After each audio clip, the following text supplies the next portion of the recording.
इसका खामद डंकी लगा के कराची से जब दूसरे मुल्क जाता है, आगे से जाके पता लगता है कि वो गायब हो गया है। एक बार राब्ता किया था, मुझे 3 लाख रुपया यहाँ पर भेजो। हाँ जी, मुझसे पैसे मांगे पर मेरे से नहीं हो सके। उसके बाद राब्ता कभी नहीं हुआ? नहीं हुआ। मेरे माँ बाप मेरे फोत हुए यहाँ होते तो वो कुछ सपोर्ट कर देते। शादी से हुई है हमारी तो मेरी सास ससुर ने हमें घर से निकाल दिया था। कितने बच्चे हैं आपके? मेरी एक ही बच्ची है। एक ही बेटी है। तो घर का सर्कल कैसे चला रही हो? बस बहुत मुश्किल है, कहीं काम ढूंढने जाऊँ तो नहीं मिलता। आगे से कहते हैं बच्ची घर छोड़ के आओ, किसके पास छोड़ के जाऊँ। ये खतून जो इस वक्त मेरे सामने खड़ी हुई है, इसका खामद डंकी लगा के यानी छोटे रास्ते अपनाए जाते हैं कि हम लोग जल्दी से अमीर हो जाएं, दूसरे मुल्क चले जाएं कुछ ही पैसों में। डंकी लगा के लाहौर से कराची जाता है, कराची से जब दूसरे मुल्क जाता है, आगे से जाके पता लगता है कि वो गायब हो गया है।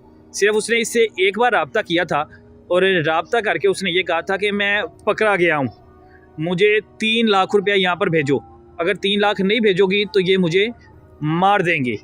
उसके बाद इसका कभी अपने खामन से राब्ता नहीं हुआ। अब ये खतून बड़ी परेशान है, बच्चे भी हैं। अब कैसे ज़िंदगी गुजार रही है खामन के बगैर, और उसकी याद में बैठी रहती है कि हो सकता है आज फ़ोन आ जाए, आज फ़ोन आ जाए। लेकिन सालों गुजर गए हैं। बेबी नाम क्या है? कुबरा फातिमा। कुबरा, खामन को मशवरा आपने दिया था डंकी लगाने का? नहीं, मैंने नहीं दिया था। वो पहले कराची गए हैं। मुझे कितना अरसा पहले गए थे? 1.5 साल हो चुका है। 1.5 साल हुए थे। कराची गया? हाँ जी, काम के सिलसिले में गए थे। उससे आगे वो डंकी लगा के गए चले। मेरे ससुराल वालों ने पता किया तो वो कहते हैं कि वो डंकी लगा के बाहर गया चला, किसी ने बताया है। तो अभी तक उनका पता नहीं चला वो कहाँ है कहाँ नहीं है। एक बार फ़ोन किया था? हाँ जी, एक दफ़ा राब्ता उनके साथ हुआ मेरा। तब पैसे मांगे थे उसने? हाँ जी, मुझसे पैसे मांगे पर मेरे से नहीं हो सके। उसके बाद राब्ता कभी नहीं हुआ? नहीं हुआ। मेरे माँ बाप मेरे फोत हुए यहाँ होते तो वो कुछ सपोर्ट कर देते। शादी से हुई है हमारी तो मेरी सास ससुर ने हमें घर से निकाल दिया था। कितने बच्चे आपके? मेरी एक ही बच्ची है।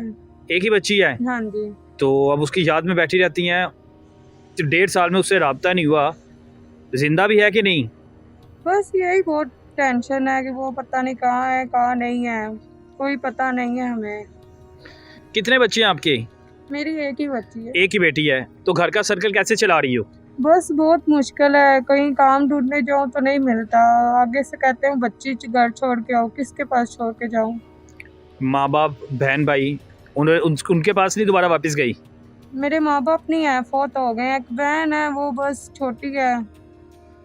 तो ससुराल जो था उन्होंने घर से निकाल दिया कि उधर ही रह रही हो अभी? नहीं, उनके पास नहीं मैं रह रही हूँ। हमें शादी से बाद उन्होंने निकाल दिया था, उसके बाद मैं अपने ससुराल में नहीं गई। उसके बाद अलग हो गए थे दोनों मियाँ बीवी? हाँ जी, अलग हो गए थे। तो अब बच्ची को कैसे पाल रही हो? बस बहुत मुश्किल है, बहुत ज़्यादा। कभी किसी के घर में चली गई, एक दिन काम किया, पैसे मिल गए, बच्ची का दूध पूरा कर लिया। ज़्यादा तो नहीं पूरा होता तो। वो तो डंकी लगा के चले गए, अभी राब्ता भी नहीं हुआ। अल्लाह करे वो जिंदा हो। अगर वो वापस नहीं आता तो क्या करोगी? ऐसी जिंदगी गुजारोगी सारी? बस यही तो नहीं ना समझ आती। छोटी सी बच्ची है, क्या करें, बहुत मुश्किल है। कभी बच्ची की किसी की तरफ देख के कोई चीज़ मांग ले, नहीं होता हमसे कि मैं बच्ची को दिला दूँ। मेरी बच्ची के कपड़े नहीं है, जूता नहीं है। बच्ची को पढ़ाने की ख्वाहिश थी? हाँ जी, अभी छोटी है। बस क्या बनाना चाहती थी? मैं बस यही चाहती हूँ कि पढ़ लिख जाए, ज़्यादा नहीं तो अपना कुछ कर लेगी बड़ी होके। मैं पढ़ी लिखी नहीं हूँ, मुझे पता है कि क्या मसला है मेरे साथ। मसले मसाइल पेश करने पड़ते हैं। 1.5 साल में खावन से अब राब्ता नहीं हुआ। हाँ। ये खतून जो है अब आपके सामने है कि मैं बार बार यही अल्फाज बोलता हूँ कि खुदारा ये देख लिया करें कि आपके साथ कितने लोग जुड़े हैं। आप लोग तो छोटे रास्ते अपना लेते हैं, फ़रार हो जाते हैं, कोशिश ये करते हैं कि हम किसी बाहर के मुल्क चले जाए, अच्छा सर्कल चला लें, लेकिन जिनको पीछे छोड़ के जाते हैं उनका नहीं सोचा जाता। अब ये खतून बच्ची के सहारे ससुराल से अलग है और अब कैसे सर्कल चला रही है, सारी सूरत हाल, सारी कहानी आपके सामने है। इन चीज़ों से बचें, छोटे रास्तों के बजाय लंबा रास्ता बना लें। लेकिन खुदारा अपने जो आपके बहुत ही अजीज़ व अकारब हैं, करीबी रिश्तेदार हैं, बीवी हैं, बच्चियाँ, उनका लाजमी सोचा करें कि आपके जाने के बाद उनका क्या होगा।